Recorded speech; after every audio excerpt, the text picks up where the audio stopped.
Bonjour à tous et bienvenue dans ce nouvel épisode d'Advocate. Je m'appelle Valentin Tonti-Bernard et j'ai décidé de créer ce podcast pour vous permettre de découvrir la vraie vie des avocats. Quel est leur parcours, quelles sont leurs activités, mais surtout quel est leur business. Anomia, c'est un cabinet de conseil en stratégie exclusivement dédié aux cabinets d'avocats. Notre objectif est de permettre aux avocats d'atteindre leurs ambitions en utilisant les méthodes de l'entreprise appliquées à la spécificité des cabinets d'avocats. Et concrètement, ce qu'on fait, c'est de la formation business, du coaching business ou encore des missions de conseil en stratégie à l'intérieur des cabinets. Vous l'avez peut-être vu, mais Anomia a investi un petit peu d'argent pour vous proposer des podcasts avec une meilleure qualité sonore. En prime aujourd'hui, on vous laisse un petit guide méthodique sur le développement commercial que vous pourrez retrouver en lien du podcast pour pouvoir regarder ce que nous proposons et pouvoir vous aider dans votre développement commercial. Dans cet épisode d'aujourd'hui, j'ai le plaisir de recevoir maître Agathe Monchaux-Fioramonti. Agathe est avocate à Bougival, dans le cour d'appel du barreau de Versailles. Eh bien écoute, bonjour Agathe Monchaux-Fioramonti, je suis ravi de te recevoir dans les locaux d'Anomia. On se connaît depuis un moment, ça fait 1 an qu'on s'est rencontrés et je suis ravi de pouvoir te compter aujourd'hui parmi les podcastés du podcast Advocate. Salut Agathe. Salut Valentin, écoute, je suis ravie aussi d'être là. Effectivement, ça fait 1 an qu'on se connaît et à plusieurs reprises tu m'as proposé de faire le podcast et j'ai beaucoup hésité et je pense que maintenant c'est le moment. Donc, et voilà, donc c'est le grand jour, tu peux plus reculer, maintenant tu es enregistré. C'est ça. Alors Agathe, est-ce que tu peux nous expliquer un petit peu qui tu es et ce que tu fais ? Je suis avocate depuis bientôt 10 ans au barreau de Versailles et je fais quasi exclusivement du droit immobilier avec une grande partie de ma clientèle qui est en droit de la copropriété. Mon activité principale au sein du droit immobilier, c'est la copropriété. Ok, très clair. Et du coup, c'est venu comment c'est né? Parce que c'est pas des matières qu'on enseigne. Donc le droit IMO, on en fait un petit peu à la faculté dans certains masters. Mais en tout cas, le droit de la copro, jamais. Comment t'as découvert finalement ce droit et t'as décidé de te tourner vers celui-ci? J'ai découvert ce droit dans le cadre d'un stage, qui est le stage qui m'a donné envie d'être avocate. Parce qu'effectivement, j'en ai jamais fait à la fac. Moi, j'ai eu un parcours très généraliste et j'ai un parcours de droit privé général. Donc, j'ai fait que du droit privé et du droit des contrats. L'un de mes premiers stages après mes 5 ans d'études, c'est dans un cabinet individuel de droit immobilier sur Paris qui faisait du droit de la copropriété. Et c'est comme ça que j'ai plongé dedans au début. Et quand j'ai dû chercher une collaboration, le fait que j'ai eu cette expérience en droit de la copropriété m'a permis de trouver un poste de collaboratrice libérale sur Versailles dans un cabinet dont l'activité était très tournée vers l'immobilier et en partie vers la copropriété et la clientèle de copropriété puisqu'ils avaient 3 syndics de copropriété dans leurs clients. Donc j'en ai fait 4 ans en tant que collaboratrice. Et naturellement, quand je me suis installée, ça a fait partie des dossiers que j'ai obtenus. Et mon premier vrai client, quand je me suis installée, était un syndic de copropriété. Donc tu t'es installée au bout de 4 ans? Au bout de 4 ans. Ok, et du coup, pendant ta collaboration libérale, tu avais déjà de la clientèle personnelle que tu allais chercher pour te faire la main et avancer sans filet? Alors, à force de travailler avec vous et d'écouter les podcasts, je dirais pas que j'avais de la clientèle personnelle, mais j'avais des dossiers perso. Maintenant, je fais bien la différence. J'avais des dossiers perso. Comme beaucoup au début, j'ai fait un peu de tout et un peu du généraliste, histoire de pouvoir récupérer du dossier perso. Aide juridictionnelle, les dossiers des copains, les dossiers des collègues de mon mari, voilà. Un peu de tout et petit à petit, je me suis recentrée sur le droit immobilier. Et quand je me suis installée, j'avais des dossiers perso et j'avais un client perso qui était un syndic de copropriété. Ça démarrait tout juste, mais qui m'annonçait des dossiers à venir. Et après, j'avais surtout beaucoup de vacations et de sous-traitance pour des confrères. Ok. Et du coup, pourquoi tu décides de te lancer? Comment tu prépares ce projet? On va être très honnête, je le prépare à peine. Avec le recul, je constate que je le prépare pas beaucoup. Je fais 4 ans de collaboration dans une collaboration qui m'a beaucoup apporté, qui m'a beaucoup appris. Mais au bout de 4 ans, j'ai fait le tour de mon poste. Je vois que j'ai pas d'évolution, ou en tout cas pas d'une... Enfin, j'ai des potentialités d'évolution, mais rien qui m'intéresse. Et j'ai envie de changer et de voir autre chose. Et j'ai envie de développer ma clientèle perso. Et là, j'arrive à un stade où je peux plus faire les deux de façon honnête avec mon patron. Je peux pas demander à être payé autant par rapport au temps que je passe sur mes dossiers perso. Je me pose la question de passer en collaboration à mi-temps. Et en fait, j'ai des amis qui s'installent, qui prennent un bureau, qui font de la sous-location et qui me proposent un tout petit bureau, mais à un tarif très intéressant quand tu démarres. Et surtout, avec de la vacation et avec de la sous-traitance, parce que dans les locaux, il y a une consoeur et amie qui fait du droit immobilier et qui me dit « Mais moi, je t'enverrai des dossiers, je te ferai bosser sur mes dossiers, du coup, ça te fera un apport financier. » Et c'est comme ça que je me lance, sur la base de j'ai un client, j'ai des dossiers et j'ai des consoeurs et amis qui vont me faire bosser en sous-traitance et en vacation. Donc finalement, tu crées ton activité, tu as ce syndicat qui te fait confiance, qui est ton seul client. Tu as quelques dossiers qui viennent de la part de confrères qui ont voulu t'aider au démarrage pour te donner une assise financière qui te permette de vivre, on va être transparent. Ouais. Et donc tu arrives dans cette activité où tu es seul. Là, comment ça se passe? Comment tu te sens? Et surtout, comment tu fais pour te faire connaître? Parce qu'on ne vit pas avec un client et quelques dossiers en sous-traitance.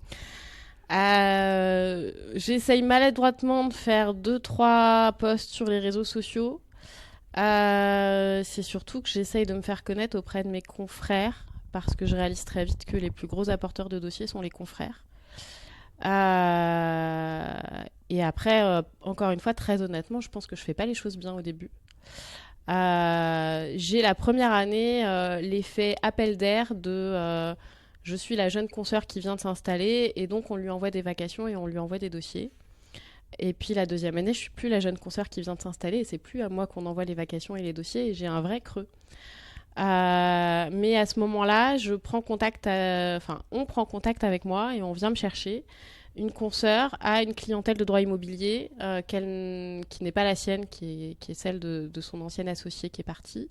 Elle a une clientèle de droit immobilier qu'il faut l'aider à gérer pour pas qu'elle la perde. On travaille en partenariat et elle me sous-traite une grosse partie de cette clientèle. Et c'est comme ça qu'on en vient à d'abord sympathiser et surtout à s'apercevoir moi je m'aperçois qu'il y a un vrai potentiel sur cette clientèle-là et on se rapproche. Et en fait, je rachète cette clientèle au bout d'1 an de partenariat à peu près. Ok, très clair. Donc finalement, à 4 ans, tu t'installes. À 5 ans, tu rachètes cette clientèle, ou en tout cas, tu commences à travailler pour cette clientèle et tu la rachètes a posteriori. Est-ce que tu peux nous parler un petit peu de ce rachat de clientèle? Comment ça se passe concrètement? Combien ça vaut? Comment ça s'évalue? Pourquoi tu y as vu, toi, un intérêt particulier? Alors, combien ça vaut? Je l'ai racheté 100 000 euros pour une clientèle qui avait des chiffres de chiffre d'affaires sur les dernières années à hauteur de 200 000. Ok, donc 50% du chiffre d'affaires généré. 50% du chiffre d'affaires généré sur les années précédentes. Qu'est-ce que j'y vois dans cette clientèle? Il y a des clients réguliers puisqu'il y a des syndics de copropriété. Il y a une banque pour le recouvrement de crédit immobilier. Et puis surtout, c'est un cabinet qui n'est pas à Versailles même, qui est dans les Yvelines, mais qui est à 15 minutes de Versailles, dans une ville qui s'appelle Bougival. Et il y a un vrai effet clients locaux particuliers qui vivent sur le secteur et qui viennent voir le cabinet parce qu'on est les seuls avocats du coin. Et ça, je le vois très vite en 1 an de travail de gens qui appellent le cabinet parce que c'est l'avocat de Bougival. Et donc je vois aussi cette potentialité-là de développement purement local, de gens qui veulent pas aller à Paris voir leur avocat, qui veulent pas aller à Versailles, qui veulent l'avocat en bas de chez eux. Dans une région où en matière d'immobilier et de copropriété, il y a beaucoup à faire parce qu'il y a beaucoup de construction d'immeubles neufs, il y a beaucoup d'immeubles anciens et il y a beaucoup d'immeubles en copropriété, mais aussi beaucoup de lotissements, beaucoup de maisons. C'est très varié, c'est très intéressant. Donc ça, c'est l'intérêt que j'y vois. Comment ça se passe une fois qu'on s'est mis d'accord sur les chiffres, pendant 6 mois, j'intègre les locaux et pendant 6 mois, on fait tous les rendez-vous à 2 et elle me présente tous les clients. Et comme celle qui va reprendre la clientèle. Et puis on signe et on annonce à tout le monde que maintenant c'est moi. Et après c'est moi. Très clair. Voilà. Et donc là, du coup, ça fait 3 ans que tu as repris cette clientèle. Il y a beaucoup de confrères ou de consoeurs à toi qui viennent dire en réalité que le rachat de clientèle, ça pose de grosses difficultés et qu'une clientèle ne vaut rien. puisque on a une forte déperdition entre le cédant et le cessionnaire. Est-ce que tu peux confirmer ou infirmer ces propos? Et quelle a été ton expérience perso, toi? Est-ce que tu as beaucoup de clients qui sont partis? Est-ce que tu as justement, au contraire, réussi à développer ce portefeuille pour le transformer en quelque chose de plus gros que ce qu'il était au préalable? Comment ça s'est passé? Alors, j'ai pas perdu de clients. Il y a un client qui est parti, mais qui serait parti même s'il n'y avait pas eu la session, que j'ai essayé de récupérer, qui n'a pas voulu rester. Tous les autres sont restés, plus l'apport des nouveaux clients liés à la localisation géographique. Et j'ai réussi à développer mes prestations pour certains de ces clients. Il y en a un en particulier pour qui je ne faisais que le recouvrement de charges de copropriété. Et petit à petit, la façon de travailler, l'entente personnelle fait que maintenant j'ai tout le conseil en matière de copropriété pour eux et les rares contentieux qu'ils ont. Mais j'ai développé mes prestations auprès d'eux. Donc non, pour moi, ça a fonctionné. Après, je pense que ce qui a fonctionné, c'est vraiment que pendant 6 mois, elle est restée l'avocate en titre, mais j'étais là tout le temps. Et on a annoncé les choses pendant 6 mois à tout le monde. On a été ultra transparente sur ce qui allait se passer. Et puis après, je suis restée dans les locaux 2 ans derrière. C'est-à-dire son nom était toujours sur les locaux, elle n'avait pas disparu. Elle était encore là, sur sa partie à elle et sur la clientèle qu'elle avait conservée. Mais je pense que c'est vraiment la préparation de la session qui fait tout. C'est-à-dire que il faut que ce soit le plus transparent possible pour les clients. Et surtout, il faut que les clients voient les choses arriver. C'est-à-dire, ce qui a fonctionné, c'est que pour tous les clients, au bout de 6 mois, c'était normal et naturel que tout d'un coup, ils voient mon nom et plus le sien. Pour tous les clients, il n'y a pas eu de surprise et ils ne se sont pas posé de questions. Rien n'est arrivé de façon brutale du jour au lendemain. En fait, tout a été fait dans la durée avec vraiment une représentation et une présentation qui a été faite par la cédante. C'est ça, et en très bonne intelligence.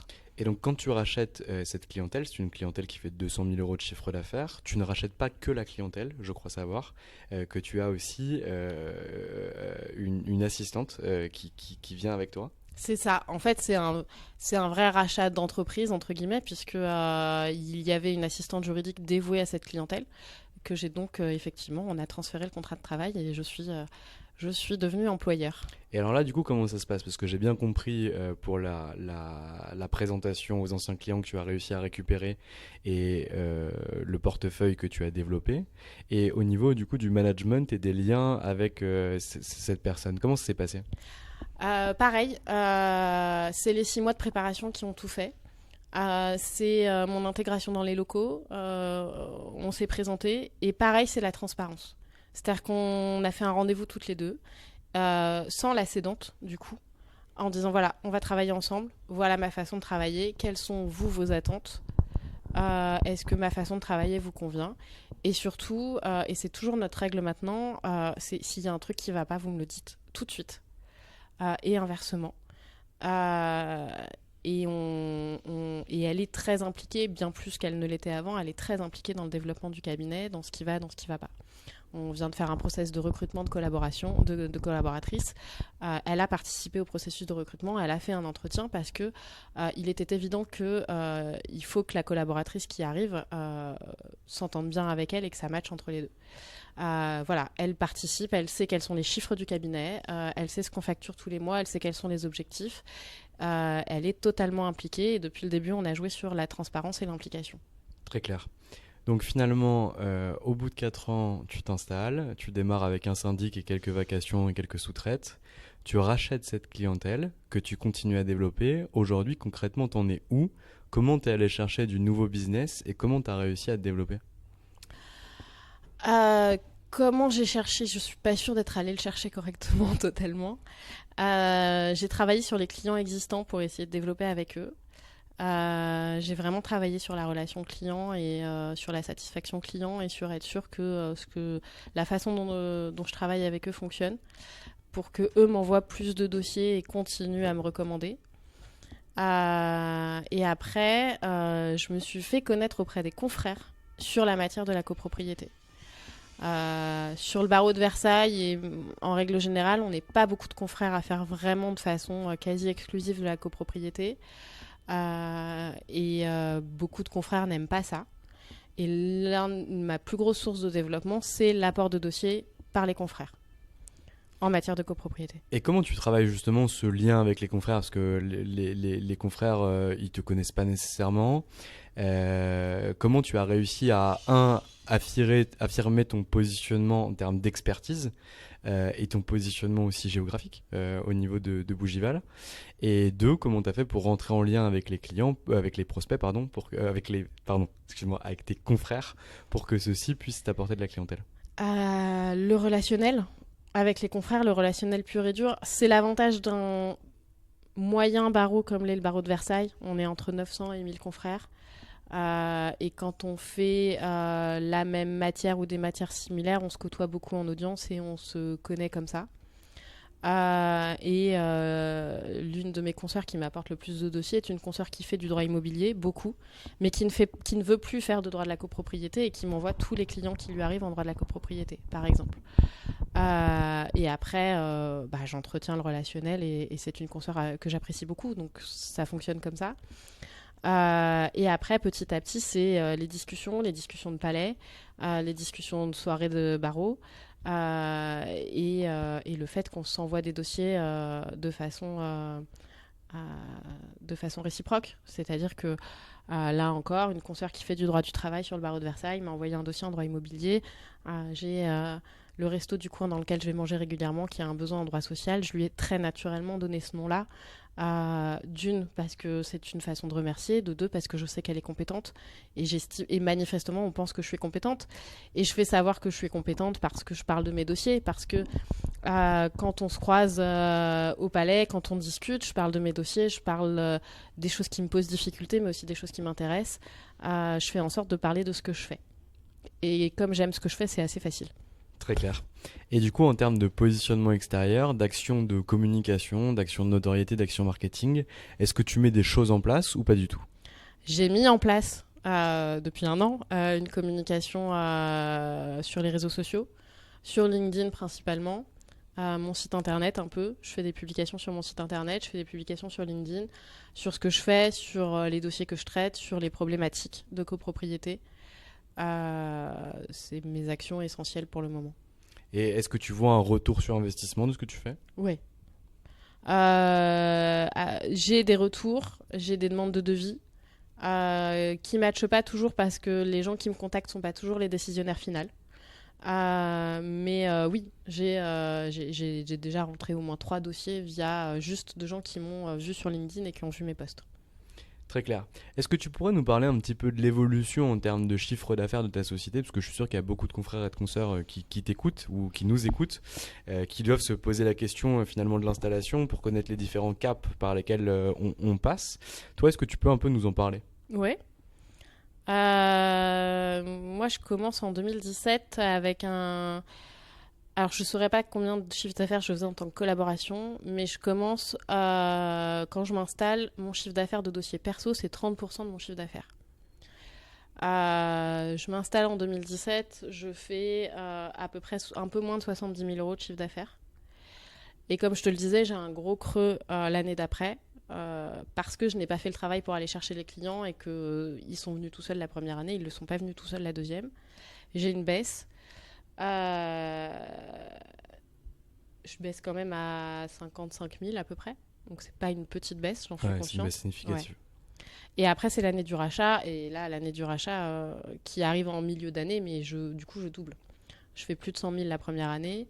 2020 je fais un peu moins de 150. Mais c'est l'année du Covid. J'ai eu un gros stop au moment du Covid, mais c'est beaucoup moins que l'objectif que je m'étais fixé, mais je fais quand même 150. Ouais.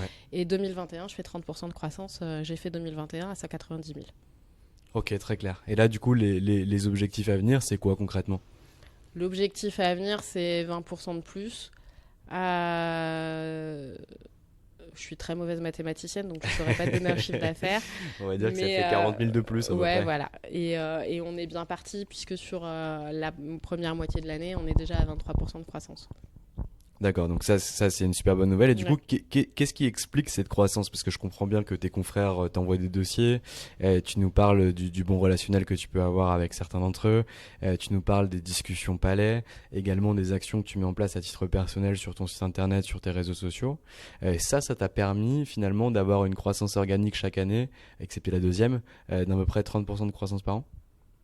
À partir du rachat, et ça me permet, les 30% de croissance, c'est à partir du moment où je décide de me recentrer sur le droit immobilier et la copropriété.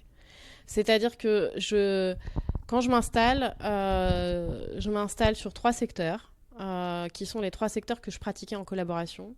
Le droit immobilier, le droit des assurances et le droit de la consommation. Et clairement, je pense que ça fait trop. Je me perds, je suis pas correctement identifiée. Du coup, j'ai pas énormément d'apports de dossiers vraiment ciblés sur ces 3 secteurs. J'ai un peu de tout, mais rien de très ciblé. Quand je rachète cette clientèle, c'est clairement une clientèle de droit immobilier, donc je me ressens sur le droit immobilier. Mais je pense que je communique de façon beaucoup trop large sur le droit immobilier au début. Et j'ai décidé, il y a un an de ça maintenant, de vraiment communiquer uniquement sur la copropriété, qui est mon secteur d'activité principal, qui est ce que je préfère faire. Et du coup, nécessairement, celui dans lequel je suis la meilleure, puisque c'est ce que j'aime travailler. Et en fait, ce qui a permis cette croissance, c'est une communication et un développement axé sur la copropriété. Je communique pas sur le fait que je fais du droit immobilier, je communique sur le fait que je fais du droit de la copropriété.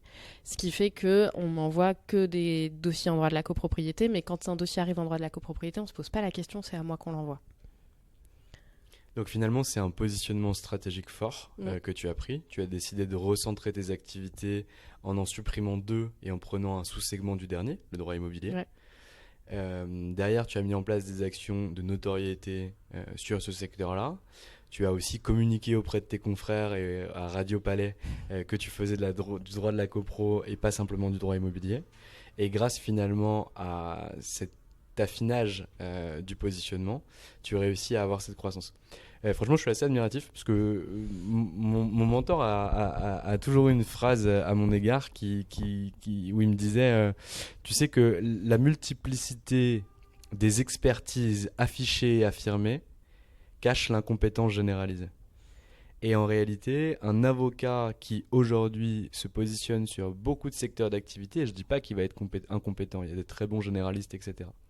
Mais en réalité, le potentiel de chiffre d'affaires et de développement qu'il va pouvoir générer va être beaucoup moins important qu'en se positionnant sur un sous-segment d'activité. Mm. Et nous, on en est convaincus. D'ailleurs, c'est la preuve pour ton cabinet d'avocats, c'est la preuve pour beaucoup d'autres cabinets d'avocats, et également sur Anomia. Je suis entièrement d'accord.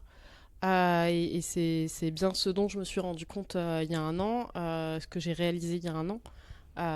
J'ai analysé quels étaient mes dossiers, quels étaient mes clients, et j'ai réalisé là que ce que j'avais le plus, c'était de la copropriété, ce qui tombait bien puisque c'était ce que j'appréciais le plus. Probablement que l'un va avec l'autre d'ailleurs. Et je me suis dit, là, il y a un truc à creuser parce qu'en plus, c'est une matière qui est peu exercée et peu connue. Et puis en choisissant en plus ce sous-secteur d'activité, tu n'as plus de questions à te poser sur quels sont les réseaux dans lesquels tu vas être, etc. Mm. Quelles sont les typologies d'articles que tu vas écrire, en disant là c'est trop généraliste, là ça va pas, parce qu'en fait tu es dans des réseaux de copro, tu es dans des salons de copro quand tu as des actions de développement à faire. Quand tu écris, c'est sur la copro, et donc ta vie devient plus facile, même en termes de prise de décision et d'actions à réaliser. Complètement. En termes de formation, en termes d'effectivement il y a plusieurs salons de copro qui arrivent, je me pose pas la question de savoir si je dois y aller ou pas, je dois y aller et j'irai. En termes de communication et écrire des articles sur un site internet ou sur LinkedIn, la plus grosse décision à prendre, la plus difficile, c'est de savoir ce que tu vas raconter. Quand tu t'axes que sur une seule matière et qui est ton quotidien, c'est beaucoup plus facile de savoir ce que tu vas raconter. Ouais, je partage totalement le point. Tu as longtemps fonctionné en tant que seule avocate au sein de ton cabinet. Bien sûr, tu avais ton assistante que tu as acquis avec le rachat. C'est horrible de dire un truc pareil. Ouais, je sais, mais je sais pas le dire autrement. Ouais, c'est un peu ça. Là, tu réfléchissais à ton premier recrutement. Déjà, pourquoi tu réfléchissais à ton premier recrutement à ce moment-là? Pourquoi tu l'avais pas fait avant? Et comment tu as fait pour aller recruter? Parce qu'on sait qu'aujourd'hui, déjà sur le barreau de Paris, il y a une énorme pénurie. Je pense que sur des barreaux plus petits, et je sais même que sur des barreaux plus petits, c'est encore plus complexe. Comment tu as fait? Alors, pourquoi à ce moment-là? Parce que d'abord, on va commencer par la base, moi j'ai toujours voulu exercer à plusieurs. Je ne crois pas à l'exercice individuel. Je sais que beaucoup de confrères vont taper dessus, je sais que je me suis fait des ennemis déjà quand je dis ça. Je pense que l'exercice individuel est la mort de la profession parce que on va se faire manger par les plus gros, c'est une certitude, et que pour pouvoir être compétitif et rendre un bon service aux clients, il faut être plusieurs, ne serait-ce que pour répartir les charges. Donc j'ai toujours voulu exercer à plusieurs. Au départ, j'étais plutôt partie sur de l'association. J'ai un caractère qui fait que je pense que c'est compliqué de s'associer avec moi. En tout cas, je sais ce que je veux et tout le monde n'a pas forcément envie de la même chose que moi. Et j'assume d'être ambitieuse. Mais j'ai aussi des impératifs qui font que demain, je peux ne pas être en capacité de travailler et que j'ai besoin de quelqu'un qui puisse prendre le backup et gérer les clients. Et que ma secrétaire, elle est formidable, elle est géniale, mais elle n'est pas avocate. Elle ne peut pas faire une audience, elle ne peut pas faire une expertise. Donc, j'ai toujours voulu l'exercice à plusieurs. L'association, c'est compliqué. Je suis déjà mariée et mon couple se passe très bien, mais j'ai pas envie d'un mariage professionnel qui se passe pas bien, donc je veux prendre mon temps. Mais par contre, j'arrive à un stade où si je veux pouvoir continuer à développer, si je veux pouvoir être sûre que mes dossiers sont gérés, même le jour où je peux pas aller bosser, il me faut quelqu'un. Et je voulais, sur les bons conseils de Jérôme, ton associé, prendre quelqu'un avant que ce soit trop tard, c'est-à-dire avant que le besoin soit urgent. Donc c'était le moment, parce que là j'arrive à un stade où je traite très bien l'intégralité de mes dossiers, mais je vais pas pouvoir en prendre beaucoup plus si j'ai pas quelqu'un pour m'aider. Donc tu étais arrivé finalement quasiment au point de rupture où J'en plus de approchais. 80-90% de ton temps était consacré à de la prod. C'est ça. Et je commençais à plus avoir le temps, je commence à plus avoir le temps de faire du développement. Or, je suis pas que avocate, je suis chef d'entreprise et j'aime ça et je veux pouvoir continuer à développer. Donc c'est comme ça que la décision d'embaucher a été mise en place. Et comment on identifie alors le bon profil? Est-ce que tu te diriges plutôt vers quelqu'un qui a quelques années d'expérience pour que la prise en main soit plus simple? Est-ce que tu décides d'aller chercher quelqu'un de plus junior, quelqu'un qui sort directement de l'école? Comment tu identifies le bon profil? Alors, d'abord l'impératif financier. Ouais. Parce que tu l'as dit, il y a une pénurie de collaborateurs et c'est difficile d'embaucher. Et pour un barreau de banlieue, c'est d'autant plus difficile que les rétrocessions parisiennes sont très importantes et qu'on n'a pas, nous, forcément la possibilité de s'aligner. Et j'avais pas les moyens financiers de m'aligner sur une rétrocession parisienne. Ou sur une rétrocession d'un avocat qui a de l'expérience et qui nécessairement a des besoins financiers déjà importants. Donc je m'orientais plutôt vers une sortie d'école. L'avantage de la sortie d'école aussi, c'est que je m'orientais vers quelqu'un qui n'était pas forcément stéréotypé ou en tout cas je trouve pas mes mots, mais voilà, qui était complètement informé et que je pouvais former avec ma façon de travailler et à mon image. Et c'était un peu ce que je cherchais aussi. Mais je voulais pas un stagiaire que j'allais former pour après l'embaucher, parce que j'avais besoin de quelqu'un qui soit opérationnel assez rapidement, qui soit capable d'aller plaider et d'aller en expertise assez rapidement. Donc un avocat, pas un stagiaire. Donc j'ai assez rapidement tablé sur une sortie d'école ou 1 ou 2 ans d'expérience. Mais je voulais quelqu'un qui ait quand même fait pas mal de stages. C'était important pour moi, qu'il ait quand même de l'expérience.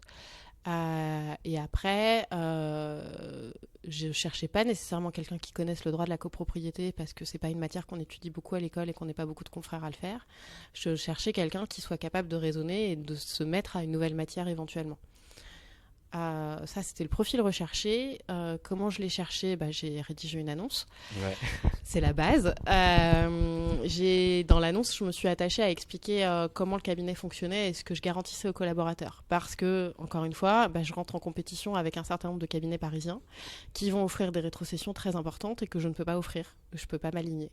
Par contre, je savais que je pouvais offrir une vraie collaboration libérale. Là encore, je vais me faire des ennemis par rapport à certains cabinets, mais moi, ce que j'offre aux collaborateurs, c'est qu'il puisse développer sa clientèle, c'est qu'il ait une vie à côté de son cabinet, c'est que il fait bon vivre au cabinet et j'y tiens et c'est important. Et donc c'est ça aussi que j'offre, c'est oui une rétrocession qui peut paraître faible par rapport aux standards parisiens, mais qui peut rapidement être complétée par la clientèle, par des dossiers personnels et des permanences et de l'aide juridictionnelle et tout ça, et une qualité de vie. J'ai posté l'annonce sur différentes écoles d'avocats, grosso modo Paris, Versailles et les écoles d'avocats à 1 à 3 heures de Paris, c'est-à-dire que les gens qui sont prêts à se déplacer en région parisienne. LinkedIn, le village de la justice et les réseaux sociaux, les facs, notamment mon Master 2, celui que j'avais fait. Voilà, un certain nombre de pistes comme ça. J'ai une dizaine de candidatures. Il y en a qu'une qui est allée jusqu'au bout du process de recrutement. La plupart, on va être très honnête, à cause du problème de la rétrocession, parce que je ne pouvais pas garantir la rétrocession parisienne. Mais ça tombe bien, celle qui est allée au bout du processus, c'est celle qui me plaisait le plus. Donc voilà, elle vient signer son contrat la semaine prochaine. Et alors du coup, comment tu fais pour vérifier? Donc tu as dit quelque chose qui m'intéresse, c'est que à la faculté de droit, on travaillait pas sur la copro, et ce qui est vrai, hein, moi j'ai jamais vu un truc de copro. Je crois que j'ai vu des trucs en IMO, genre même en construction, sur le PLU, sur le droit des biens, etc. Mais jamais en copropriété. Comment tu fais pour évaluer si oui ou non la personne qui est en face de toi va avoir les compétences d'apprendre une nouvelle matière qu'elle ne connaît pas de prime abord? J'ai mis en place dans les entretiens de recrutement, il y a un entretien technique. Alors d'abord, celle que j'ai recrutée avait fait des stages en droit immobilier et connaissait bien la copropriété. Elle était capable d'en parler, de dire ce qu'elle avait fait. Mais si ça n'avait pas été le cas, il y avait un entretien technique dont l'objectif était de comprendre comment elle raisonne et surtout comment elle fonctionne quand tu lui donnes un nouveau dossier. Donc je lui ai adressé un cas pratique, hein, concrètement, un dossier, un ancien dossier du cabinet. Je ne l'ai pas fait travailler sur un dossier en cours, soyons très clairs. Un ancien dossier du cabinet. Comme elle avait fait de la copropriété, c'était un dossier spécifique de droit de la copropriété, un petit peu plus technique que ce que j'aurais donné peut-être à un autre candidat. Elle l'a bossé en amont et on s'est vu en entretien, on a débriefé ce qu'elle avait fait. Et plus que le résultat, c'était pas tant ça qui m'intéressait. C'était le raisonnement. C'était comment elle avait fait. C'est-à-dire que les questions que je lui ai posées, c'est où est-ce qu'elle a commencé à chercher. Concrètement, une fois qu'elle a reçu le dossier, ce qu'elle a fait. Elle a su m'expliquer que la première chose, c'est qu'elle avait imprimé, et ça je m'en moque, mais lu l'assignation, lu les pièces une par une. Elle a d'ailleurs eu le réflexe de m'envoyer un mail en me disant « Il y a un truc que je comprends pas dans les pièces, est-ce que vous pouvez m'expliquer ça ?» Ce qui m'a beaucoup plu déjà, parce qu'elle était capable de dire là, plutôt que de bloquer, je vais aller poser la question et je vais dire il y a quelque chose que je ne comprends pas. Son questionnement en plus était très logique et c'était normal qu'elle se pose la question, c'était le petit piège. Et après, elle a su m'expliquer son développement et son raisonnement et comment elle avait fait pour en arriver à la consultation qu'elle m'avait faite. Très clair. Et donc là, du coup, embauche, entre guillemets. On se met d'accord sur le prix et embauche. D'accord, donc là finalement l'équipe est aujourd'hui composée, ou plutôt elle le sera demain parce que je crois savoir qu'elle arrive début juillet. Elle sera composée demain d'une collaboratrice, d'une avocate associée et d'une secrétaire. Est-ce que tu as des velléités de grandir encore plus au niveau de ton équipe ou pas du tout? Si, je te l'ai dit tout à l'heure, je ne me cache pas d'avoir un peu d'ambition et ce dont j'ai envie, c'est d'un vrai cabinet. Pas que je sois pas un vrai cabinet, attention, mais d'un cabinet avec plusieurs personnes et avec une équipe qui tourne et dans lequel je sois pas indispensable. J'ai des impératifs familiaux, j'ai des impératifs de santé aussi, ce qui est très important dans ma vie, mais j'ai un vrai impératif de santé qui fait que peut-être demain je peux pas aller bosser. Et ça, j'ai besoin de ne pas être indispensable et d'avoir quelqu'un qui puisse prendre la relève au pied levé, parce qu'on aura parlé des dossiers ensemble, parce qu'on connaît les dossiers tous les deux, et parce qu'on se fait confiance mutuellement. Donc un collaborateur, une collaboratrice dans un premier temps, un associé, plusieurs associés, et puis où on partage aussi les joies d'un cabinet d'avocat et les galères d'un cabinet d'avocat, pouvoir vraiment partager ça et pas être seul. Donc oui, et puis ça c'est le petit ego trip de tout avocat qui se respecte, mais je veux pouvoir quitter la profession en ayant en tête que au moins sur mon barreau, je suis pas si prétentieuse que ça, mon nom parle et on me connaît comme une avocate qui travaille bien, qui avait une bonne expertise, à qui on pouvait envoyer des dossiers et en plus qui traitait bien ses collaborateurs. C'est Voilà. beau ça. C'est mon ambition. Ouais, c'est plutôt chouette. C'est un beau projet et que tu en tout cas tu es sur une bonne voie pour réussir à le réaliser. Agathe, tu es avocate et aussi maman. Mm. On en a parlé ce midi parce qu'on a mangé juste ensemble avant. Quand tu as eu ton petit garçon, tu as beaucoup ralenti le travail que tu réalisais et tu t'es posé des questions justement en revenant travailler sur la façon dont tu allais t'organiser. Est-ce que tu peux, si c'est pas trop indiscret, un peu nous en parler, nous expliquer quelle est c'est quoi le raisonnement que tu as pu avoir et comment tu as fait pour faire autant, voire plus, en t'organisant de façon différente? Oui, parce que je suis passée d'un mode de vie. J'ai un mari qui aime autant son travail que moi j'aime le mien. Et ni l'un ni l'autre, on compte nos heures.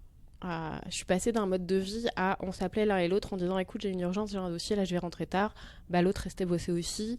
Et on se retrouvait à 21h, 22h et c'était pas grave. On a toujours gardé nos week-ends et mis nos week-ends en vrai sas de décompression, mais en semaine, on travaillait sans compter nos heures. Et puis tout d'un coup, ce petit être arrive, et ce petit être d'abord a besoin de toi, et puis toi, tu as envie de le voir. Et puis surtout, les crèches et les nounous, ça dure pas un temps infini, ou alors ça te coûte une fortune. Et puis, on n'a pas fait un enfant pour ne pas le voir. On l'a fait pour s'occuper de lui. Donc je passe de ce mode de vie-là à un mode de vie où 3 à 4 fois par semaine, il faut que je sois partie à 17h30 pour aller le chercher à la crèche. D'abord, j'ai beaucoup de chance d'avoir un mari qui s'investit beaucoup et on se répartit énormément les tâches et c'est pas toujours moi qui vais le chercher à la crèche ou c'est pas toujours moi qui le dépose. Donc on s'adapte vraiment quasi au jour le jour en fonction de nos impératifs à l'un et l'autre. Ça, c'est la première chose et je le remercie parce que je sais qu'il va écouter ce podcast. La deuxième chose, c'est que j'ai appris à être plus efficace. Alors d'abord, l'arrivée de mon fils, du coup, va être corrélée au moment où j'ai pris la décision de me recentrer sur la copropriété.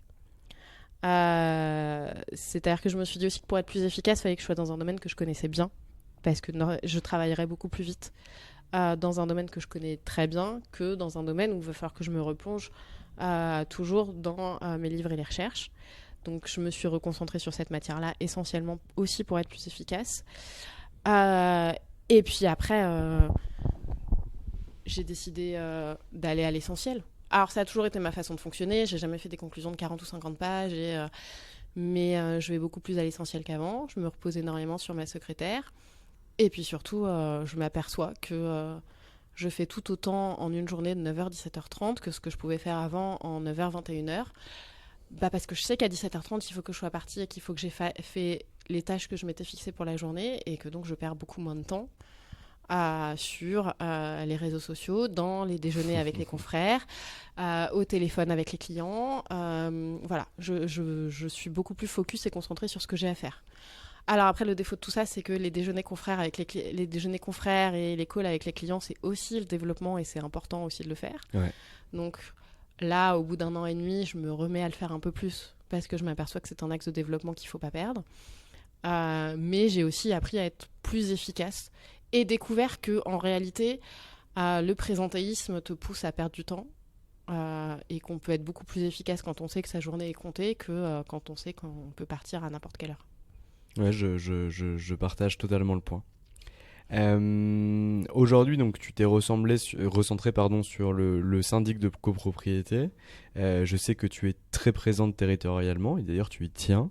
Est-ce que tu pourrais, à l'avenir, aller chercher des dossiers dans d'autres barreaux ou en tout cas dans d'autres zones françaises? Est-ce que tu l'as déjà? Alors, pour un avocat versaillais, j'ai des dossiers et un client à Bobigny et c'est déjà une autre zone géographique. Mais là, les Parisiens vont faire des grands yeux, mais c'est le cas pour moi. Oui, je peux le faire, mais peu. Parce que je crois réellement à l'expertise juridique et l'expertise locale, surtout dans mon domaine. En droit immobilier, moi je me déplace beaucoup sur site pour voir les immeubles et pour voir quel est le problème. Parce que moi je ne peux bien plaider et bien argumenter sur un dossier que si j'ai bien compris quel était le problème factuel et technique. Ouais. Je vais en expertise Et quand je vais en expertise, je fais tout en expertise.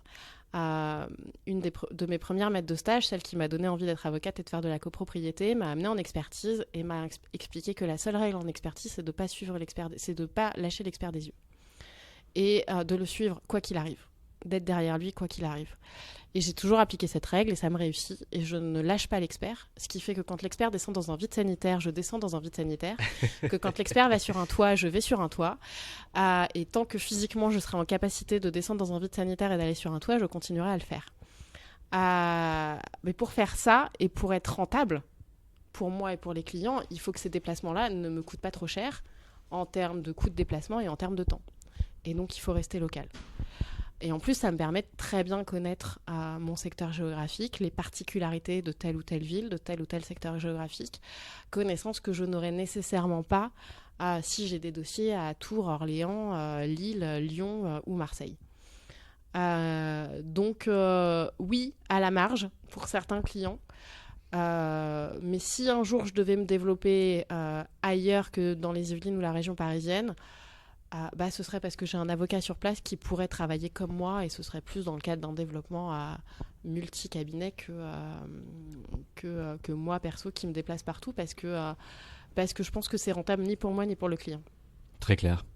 Nous on s'est rencontrés il y a 1 an. Depuis 1 an tu te développes plutôt bien, pas grâce à nous, grâce à ton travail. Est-ce que tu pourrais nous expliquer pourquoi tu as choisi Anomia et comment tu l'as choisi?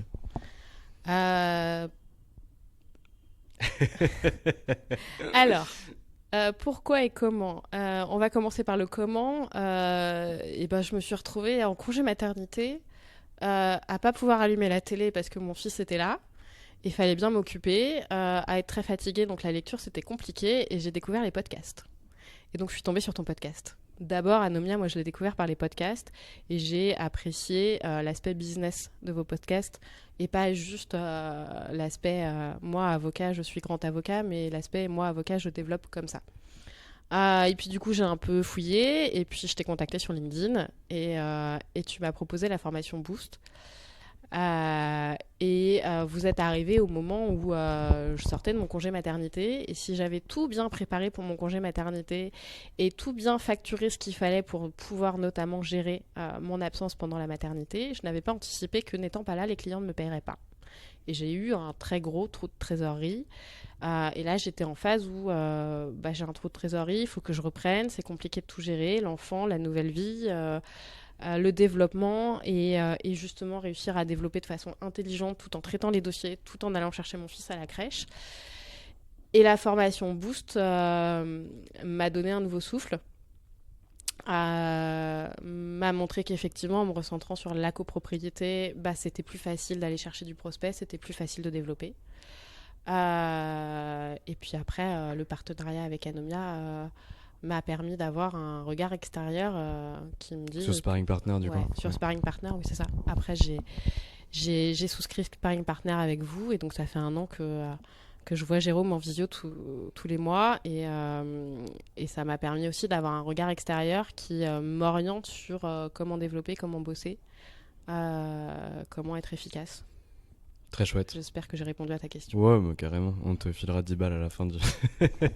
plus que ça, peut-être plus que ça même. Non, je plaisante, mais en tout cas, c'est un plaisir de te compter parmi nous. Agathe, je t'ai déjà pris pas mal de temps cet après-midi. Est-ce que tu as un mot de la fin à destination de ta famille, de ton cabinet, de tes clients, de tes confrères, de tes consoeurs, de qui tu veux? C'est la minute Agathe Montchauffier-Montier. Le mot de la fin, il est que je crois pas à l'exercice individuel parce que je crois pas à la vie solitaire. Et donc, je pourrais pas être là où j'en suis si j'avais pas Sandrine au cabinet, qui est un appui considérable. Si j'avais pas mon mari à la maison, qui est un appui bien plus considérable. Et si j'avais pas Jérôme 2 heures tous les mois en visio, que je remercie aussi. Et non, le mot de la fin, il est destiné à Laura, qui nous rejoint en juillet, parce que j'espère qu'elle s'épanouira autant que moi et Sandrine, on peut s'épanouir au cabinet, et qu'elle se plaira dans cette équipe, que j'espère grandissante pour les années à venir. Eh ben écoute, Laura, bienvenue au cabinet et tu es la première avocate à remercier comme ça un collaborateur qui va arriver. Donc Laura, sois contente d'être là, je pense que tu es au bon endroit. Agathe, je te remercie pour le moment qu'on a passé ensemble, c'est toujours un plaisir de te voir. Toujours un plaisir de venir. Repasse nous voir quand tu veux et bon courage pour tout ce qui va arriver pour la suite. Et voilà, c'est fini pour aujourd'hui. J'espère que cet épisode vous a plu. Pour découvrir tous les contenus qu'Anomia propose, vous pouvez vous rendre sur www.anomia.fr. Vous y trouverez des vidéos, des podcasts, des articles et également nos propositions de formation et d'accompagnement dédiées aux avocats, dédiées au business des avocats. Je vous souhaite une excellente journée et n'hésitez surtout pas à nous contacter. À bientôt.